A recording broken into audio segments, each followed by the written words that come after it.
Bismillahirrahmanirrahim. Assalamualaikum warahmatullahi wabarakatuh. Di sini saya Isa Krisna Valentino akan mempresentasikan clustering Kamins dan hierarkinya. Untuk tugas dari soal pertama yaitu clustering Kamins. Dataset clusteringnya sebagai berikut. Di sini ada 16A, 20A. Kemudian ada perintah gantilah A dengan modulus 3 digit terakhir NIM terhadap 15, sisa dibagi 3 digit. Jadi A karena NIM saya 35, modulus 15, sisa 5, sehingga dapat data sebagai berikut. Kemudian diinisialisasikan jumlah klasternya. K sama dengan 2, threshold perubahan fungsi objektif 0,1, dan nilai awal objektifnya 1000. Untuk pemilihan data sebagai centroid yaitu data 2 dan data 4. Masuk ke iterasi 1. Di sini kita disuruh untuk menghitung jarak setiap data ke centroid terdekat. Centroid terdekat akan menjadi klaster yang diikuti oleh data tersebut. Dan untuk menghitung jarak ke setiap centroid pada data 1 menggunakan rumus Manhattan. Seperti ada gambar layar D X1 C1 sama dengan sigma R I sama dengan 1. Kemudian kita masukkan nilainya. Ini C1 X1 itu kita ngambil dari sini. Untuk C1 nya itu kita ambil dari centroid ini, garis centroid. Jadi yang kita masukkan 3,4 min 8,1 plus 2,5 min 5,5 sama dengan 4,7 plus 3, sehingga mendapatkan nilai 7,7.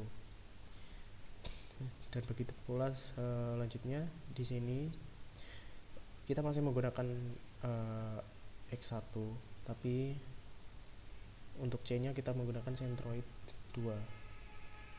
Jadi di sini 15 kita masukkan nilai yang depan tadi sama seperti yang di atas. Yang depan dikurangi 15 dan 15 sehingga sama dengan 11,6 plus 12,5 sama dengan 24,1. Untuk data kedua masih menggunakan rumus yang sama, cuman dengan beriringnya data yang kita hitung maka X nya mengikuti. Misalkan ini data 2 maka X nya X2. Dan untuk centroidnya yaitu kita pakai nilai dari centroid 1 dan centroid 2 ini. Kita lanjut begitu terus sampai kalau di data 2 saya mendapatkan nilai 16,4. Untuk data 3 saya mendapatkan nilai di centroid 2 nya saya dapat 16,4. Untuk yang centroid 1 sama dengan 0. Untuk data ketiga 9,4 dan 7. Kemudian di data keempat 16,4 dan 0. Lalu di data kelima 8,4 dan 8.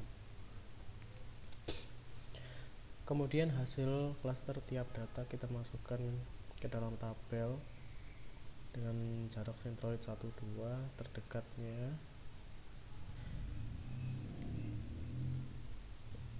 Jarak centroid 1 dan 2 kita ambil terdekat sama dengan 7,7. Kita masukkan ke tabel terdekat 7,7. 7,7 ini ikut klaster yang mana? Klaster 1 atau 2? Kalau 1 karena 7,7 itu masuk ke jarak centroid ke 1, maka di sini kita tulis ikut klaster 1. Kalau di sini yang data kedua sama dengan yang 1 0, yang 2 16,4, terdekatnya 0 ikut klaster 1. Di sini 9,4 dan 7, terdekatnya 7 ikut klaster 2. 16,4 dan 0, terdekatnya 0 ikut klaster 2. Lalu 8,4 dan 8, terdekatnya adalah 8, ikut klaster kedua. Untuk rata-rata nilai fitur X dan Y pada klaster 1, kita masuk ke centroid klaster 1 dulu. Untuk data anggota ada 1, 2, X dan Y yang tadi 1, 2. Kenapa kita ambil 1, 2? Karena yang ikut klaster 1 ini kita akan menghitung centroid klaster 1. Yang ikut klaster 1 ada 2, 1 dan 2. Jadi untuk centroid klaster 1 data anggotanya 1 dan 2. Nilai yang di atas tadi kita masukkan ke sini. Bukan nilai yang ini, tapi nilai yang di sini tadi kita masukkan ke rata-rata nilai fitur X dan Y pada klaster 1. Begitu pula di klaster kedua. Di klaster kedua kan ada 3 data, yakni data nomor 3, 4 dan 5. Kebetulan berurutan, jadi kita cari rata-ratanya.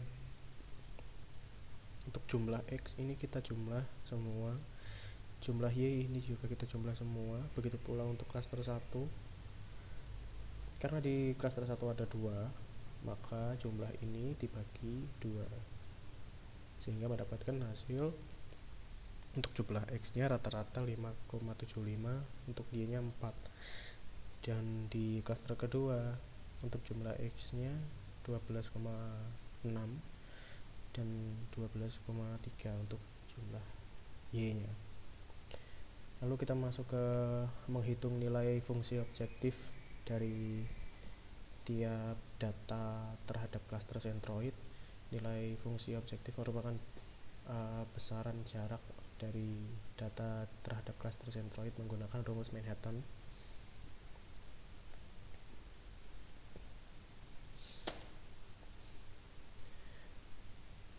Rumusnya sama seperti yang di atas tadi, kita tinggal melanjutkan tetapi dengan menggunakan nilai ini, nilai jumlah rata-rata X dan Y baik di centroid klaster 1 dan 2. Untuk yang di sini kita pakai, untuk ini kan ada 1, 2, centroid 1. Jadi kita pakai rata-rata centroid 1. Ini kita masukkan, ini juga. Lalu ini nilai yang depan juga mendapatkan hasil yang sama, yaitu 7,77. Lalu untuk yang ketiga data ini kan dia masuk ikut centroid 2 klaster kedua, jadi kita hitung dia menggunakan ini hasil jumlah rata-ratanya tadi, kita masukin ke sini lagi, lalu kita hitung dapat 2,65, 13,05, 75,06. Kemudian kita hitung nilai fungsi objektifnya. Untuk data 1, 2, 3, 4, 5 ini kita masukkan nilai-nilai yang tadi. Karena kita cuma menghitung klaster 1, maka kita tulis di klaster 1, kemudian klaster 2 nya kita 0. Karena yang 3, 4, dan 5 ini klaster kedua, maka di klaster satunya itu kita nolkan semua, lalu nilainya kita masukkan ke sini. Kemudian kita hitung J nya, J sama dengan 7,77 ditambah 7,77 ditambah 2,65 ditambah 13,05 tambah 75,06 dapat sama dengan 106,3. Untuk perubahan J sama dengan T dikurangi J. T itu tadi thresholdnya tadi kan 1000 dikurangi J nya 106,3 sama dengan 893,7. Nah, karena masih ada data yang pindah klaster atau perubahan J lebih besar dari T, maka dilanjutkan ke iterasi berikutnya. Di sini ada catatan untuk kesimpulan iterasi 1. Pada iterasi 1 hasil clustering sebagai berikut. Untuk klaster 1-nya data 1 dan data 2, klaster 2-nya data 3, data 4, dan data 5. Kita masuk ke iterasi 2. Di Di iterasi kedua kita masukkan lagi nilai yang tadi dengan sentroidnya sudah berubah, tidak seperti yang tadi kita pakai sentroid yang dari perhitungan iterasi 1 tadi, yaitu untuk sentroid satunya 5,75, y nya x nya 5,75, y nya 4. Untuk sentroid 2 x nya 12,6 dan y nya 12,3. Lalu kita menghitung jarak setiap data ke sentroid terdekat sentroid. Untuk sentroidnya akan menjadi klaster yang diikuti oleh data tersebut. Karena kita menggunakan rumus Manhattan lagi. Seperti di atas tadi, perhitungannya sama dengan rumus yang sama, kita masukkan nilainya ini. Kemudian di sini C1, C2 adalah kita pakai nilai dari sentroid. Jadi yang di sini itu pakai sentroid X, di sini pakai sentroid Y. Karena ini C1, ini C2, maka tinggal dimasukkan nilai dari sini, data 1 pakai sentroid 1, yang sini kita kasih nilai sentroid X, sini kita kasih nilai sentroid Y. Untuk yang data kedua, ini masih di data ke-1 dengan sentroid kedua, kita masukkan nilai sentroid kedua, sehingga dapat hasil 3,85 dan 19. Begitu pula di data-data berikutnya. Untuk mempersingkat waktu, data-data berikutnya caranya sama dengan rumus yang sama, perhitungannya seperti yang di atas tadi dijelaskan satu persatu, dengan nilai yang dihasilkan seperti ini, 3,85, 11,3, kemudian data ketiga ada 13,25 dan 1,9, lalu data keempat ada 20,25 dan 5,1, untuk data kelimanya ada 12,25 dan 2,9. Kemudian hasil klaster tiap data kita masukkan ke sini. Kita masukkan sentroid 1, sentroid 2, kita lakukan kita cari yang terdekat yang mana. Karena di sini yang terdekat itu 3,85 untuk sentroid, untuk data ke-1 dan 2 sama-sama di jarak sentroid ke-1, maka dia ikut klaster 1. Kemudian 3,45 dia ikut klaster 2 semua, karena memang jarak ke sentroidnya terdekatnya ada di sentroid kedua. Kemudian kita hitung lagi nilai rata-rata fitur X dan Y pada klaster 1. Caranya sama karena kebetulan memang mendapatkan hasil yang sama, yakni di klaster 1 ada 2 data, kemudian klaster 2 ada 3 data, maka perhitungannya sama seperti tadi. Mendapatkan nilai jumlah rata-rata yang sama. Kemudian kita menghitung nilai objektif tiap data terhadap klaster sentroid. Seperti tadi, menggunakan rumus Manhattan lagi, mendapatkan nilai sebagai berikut. Untuk nilai fungsi objektifnya seperti ini, di data 1, klaster 1 7,77, yang kedua 7,77, klaster 2 nya kita nolkan. Di sini klaster 1 nya 0 dari 3 sampai 5. Karena dia ikut klaster 2, maka nilainya dimasukkan ke sini. Lalu kita hitung kembali ini J-nya. Kita masukkan nilainya ke sini, kita jumlah, mendapatkan hasil ini. Kemudian perubahan J sama dengan T min J. 106,3 dikurangi 106,3 sama dengan 0. Nah, karena tidak ada data yang pindah klaster ya, atau sama saja seperti yang sebelumnya, maka iterasi clustering dihentikan. Kemudian menghitung jarak dalam klaster 1 ke sentroidnya dengan rumus D X1 C1 sama dengan akar. Kita memasukkan X1 di sini. Kemudian C1-nya ini. X1-nya ini dan ini. Sama dengan 2000 2,7879. Untuk yang data kedua juga sama 2,7879. Data ketiganya 1,6278. Data keempatnya 3,6124. Untuk data kelimanya 2,3769. Untuk nilai SSW-nya klaster C1, C2 data ke 12345 seperti ini. Untuk C1-nya ada 1 dan 2. Untuk C2-nya ada 3, 4 dan 5. Nah, jarak ke sentroidnya yang dihasilkan ini. Nah, kita masuk ke menghitung nilai SSB. SSB itu sama dengan C1 dan C2-nya kita hitung. Rumusnya sebagai berikut. CX1 min CX2 kuadrat plus CY1 min CY2 kurung tutup kuadrat sama dengan sebagai berikut, mendapatkan nilai 10,77. Nah, nilai SSB untuk klaster ke I, SSB 1, 2 klasternya sebagai berikut. Menghitung nilai R 1, 2 sama dengan SSB 1, SSB 2 per SSB 1/2.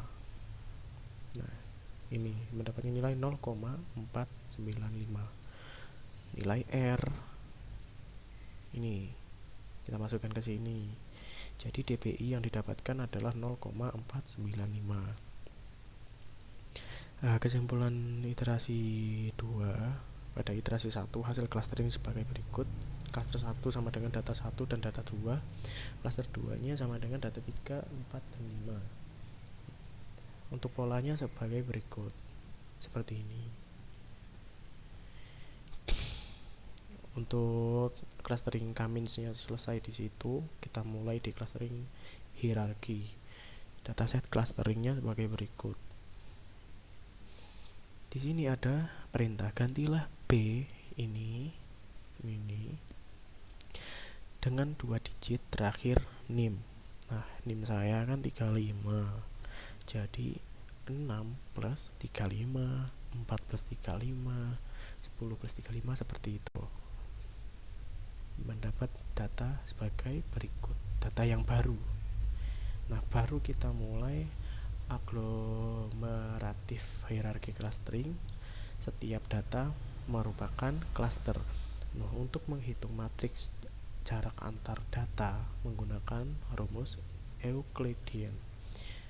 Untuk jarak antara data itu sendiri maka menghasilkan jarak 0. Rumusnya sebagai berikut yang dimasukkan tadi nih. Dapat akhirnya akar kita akar sampai dapat nilai 7569002. Ini dari mana sih? Kita lihat lagi di atas. 28 itu diambil dari sini. 28. Kemudian 18 kita ambil dari sini. Untuk 18-nya. Kemudian ini 39 kita ambil dari sini. 39 kita ambil dari sini. Begitu seterusnya sampai kita hitung semua 10 data tersebut. Kemudian kita masuk ke perhitungan data. Ini nanti kita cari yang terkecil begitu. Kita lanjut ke perhitungan ini. Nah, di sini kita mencari batas terkecil dari setiap data. Nah, pada proses ini perhitungan manualnya lumayan panjang, bukan lumayan sih, sangat panjang, karena kita harus istilahnya kayak mengeliminasi satu persatu. Kita cari mana yang terkecil, nanti kita gabungkan lagi sampai mendapatkan nilai terkecil sampai selesai. Dari sini nilai terkecilnya ini, di sini nilai terkecilnya ini, seperti berikut. Nah, lalu setelah itu akan berakhir di sini. Setelah datanya semua bergabung, akan ada satu data yang tidak ada gabungannya. Nah, maka data akan selesai di sini. Nah, kebetulan ini saya juga belum dapat menyelesaikan dendrogram. Kemungkinan akan saya perbaiki lagi nanti sebelum pengiriman tugas. Jadi mungkin presentasinya cukup sampai sini terlebih dahulu. Apabila ada kurangnya, saya mohon maaf. Apabila ada yang kurang dimengerti juga, saya mohon maaf. Saya akhiri. Wassalamualaikum warahmatullahi wabarakatuh.